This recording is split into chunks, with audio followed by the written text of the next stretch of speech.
Muy buenos días, tardes o noches. Bienvenidos al canal Tips para las TICs. En el video de hoy hablaremos de la evolución de los sistemas informáticos.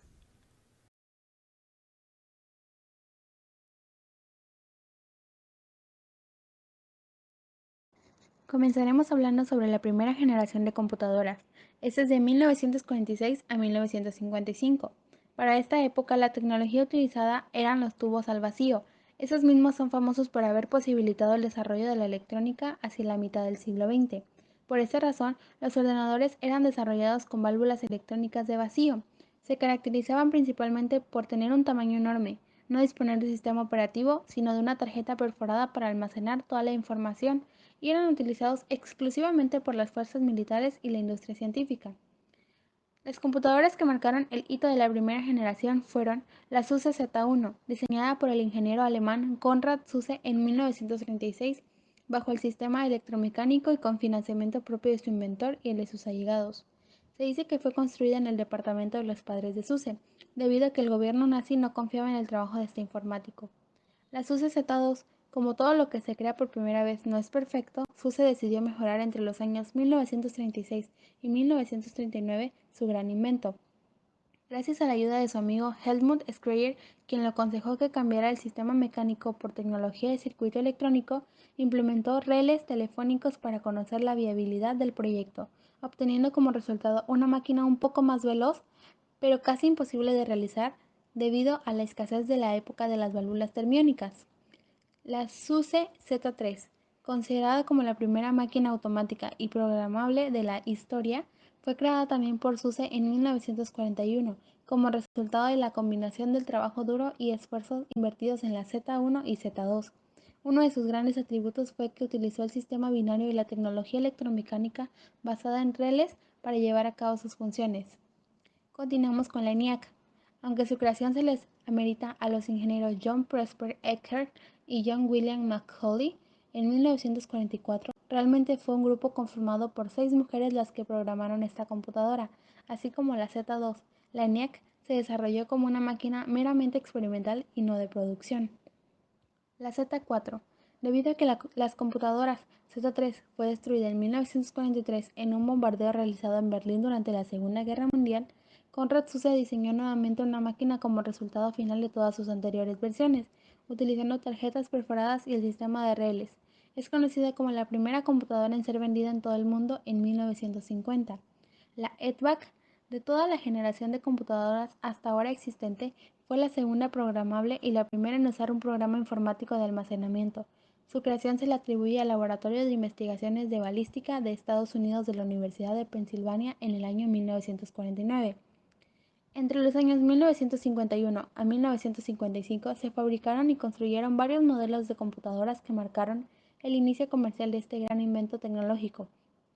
A este selecto grupo pertenecen la UNIVAC, creada por los mismos inventores de la ENIAC y catalogada como la primera computadora comercial procreada en Estados Unidos, y la SUSE Z22, desarrollada también por Konrad Zuse bajo el sistema de los tubos de vacío.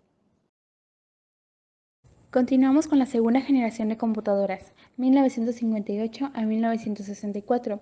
La gran hazaña de esta generación fue la sustitución de válvulas de vacío por los transistores, acompañada del uso de memorias del núcleo de ferritas y tambores magnéticos para almacenar la información, los cuales permitieron la fabricación de computadoras de menor tamaño, caracterizadas por una mejor potencia, rapidez y fiabilidad. En este periodo se empezaron a utilizar lenguajes de alto nivel como ALGOL, Fortran y COBOL, siendo estos dos últimos los lenguajes de programación que ayudó a desarrollar la gran científica de la computación Grace Hopper. Gracias a sus conocimientos sobre Flowmatic, las computadoras más destacadas durante este tiempo fueron IBM 1401. Fue una computadora de propósito general lanzada en 1959 por IBM, que poseía un sistema basado en transistores y tarjetas perforadas. Debido a la gran cantidad de ejemplares vendidas, alrededor de 12.000, se consideró como una de las máquinas más exitosas del momento. IBM 1620. Fue un ordenador creado principalmente para uso científico y el primero de este tipo en ser estimado como económico. Poseía una memoria de núcleo magnético y se lanzó al mercado en tercera generación de computadoras. Estas corresponden al año 1964 a 1971, Con la invención del circuito cerrado o chip por parte de los ingenieros estadounidenses Jack Kilby y Robert Noyce, se revoluciona por completo el diseño de las computadoras. Aparecen los primeros discos magnéticos y los componentes electrónicos se integran en una sola pieza o chip que albergan en su interior condensadores, transistores y diodos, los cuales ayudan a aumentar notablemente la velocidad de carga y a reducir el consumo de energía eléctrica. En esta generación, las computadoras se caracterizan por tener mayor flexibilidad y fiabilidad, ser de menor tamaño y ocupar poco espacio. Las máquinas más sobresalientes de la época fueron CDC 6600. Fue creado en el año 1965 por el estadounidense Seymour Cray y se le destinó un uso principal para la investigación de la física de alta energía nuclear. IBM 360, diseñada por la empresa IBM, fue una de las computadoras que influyó en el desarrollo de toda la tercera generación de ordenadores. Pasando a la cuarta generación de las computadoras, 1981 a 1990, fabricado por IBM en Estados Unidos alrededor del año 1980, se inició con la versión PC-XT, a la cual le siguió la versión PC-AT. Fue creado el ICLSI, Integrated Circuit Large Scale Integration, que en español significa Circuito Integrado de Ancha Escala de Integración, donde fueron desarrolladas técnicas para aumentarse cada vez más el número de componentes en el mismo circuito integrado. Tipos de ICLSI incorporaban hasta 300.000 componentes en un único chip. El CPU comprendía una memoria ROM de 40 kilobytes y una memoria RAM de 64 kilobytes que era expandible a 640 kilobytes, un LA y un procesador Intel 8088 de 16 bits con una frecuencia de reloj de 4.77 MHz. Era construido con 3 módulos separados: CPU, monitor y teclado. El monitor era blanco y negro, con 25 líneas por 80 columnas, pudiendo ser sustituido después por un monitor con 16 colores. CPU, además de procesador, albergaba una unidad de disquete de 5 cuartos, con una capacidad de 360 kilobytes, pudiendo alojar otra unidad de disquete idéntica o un disco rígido con 10 megabytes de capacidad. Por otra parte, el teclado estaba formado por 83 teclas, 10 de las cuales correspondían a funciones preprogramadas y también disponían de caracteres acentuados. Además, estos equipos poseían una salida para impresora y el PC-XT disponía de una interfaz para comunicaciones asíncronas. Anteriormente, en 1985, uno de los equipos que destacaban era el 386. Usaba memoria de 30 pines, pero debido a su velocidad de procesamiento, ya era posible correr softwares gráficos más avanzados, como era el caso del Windows 3.1. Su antecesor podía correr solo la versión 3.0 debido a la baja calidad de los monitores CGA.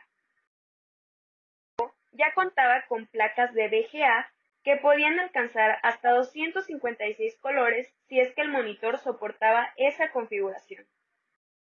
Anteriormente, en 1989, equipos como el 486DX. Posteriormente, en 1989, equipos como el 486DX mejoraron mucho en la velocidad, debido a la aparición de la memoria de 72 pines, mucho más rápida que su antepasada de 30 pines. Pasando a la quinta generación de computadoras, lo que más destaca de esta generación es el nacimiento de los procesadores Pentium, siendo este un avance en la velocidad y capacidad de procesamiento.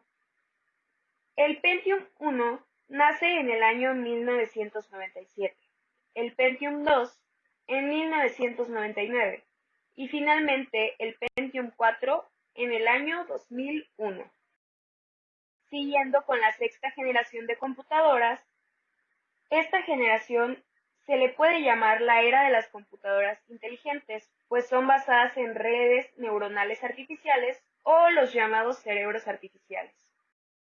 estas computadoras ya usaban superconductores como materia prima para sus procesadores, lo cual permitiría no malgastar electricidad en calor debido a su nula resistencia, ganando performance y economizando la energía.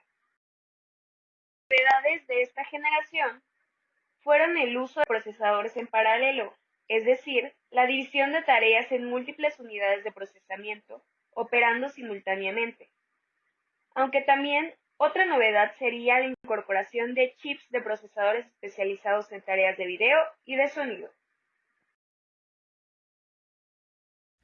La séptima generación comienza en el año de 1999 y finaliza en el año del 2011, donde popularizan las pantallas planas LCD y hacen a un lado a los rayos catódicos, en donde se han dejado los DVDs y los formatos de disco duro ópticos. La nueva generación de almacenamiento de alta densidad con una capacidad de almacenamiento que llega a los 500 GB, aunque se ha confirmado que esta lista puede recibir 16 capas de 400 GB. Es así como pasamos a la octava generación, año 2012, y continuamos con el presente, en el que los dispositivos físicos y mecánicos van a tener que desaparecer, o sea, el disco duro y las tarjetas madres, etc. Ya todo será a base de nanotecnología. Un disco duro está limitado en velocidad a tener que estar escribiendo en placas, pero las nuevas y futuras generaciones serán orgánicas, a base de impulsos electromagnéticos.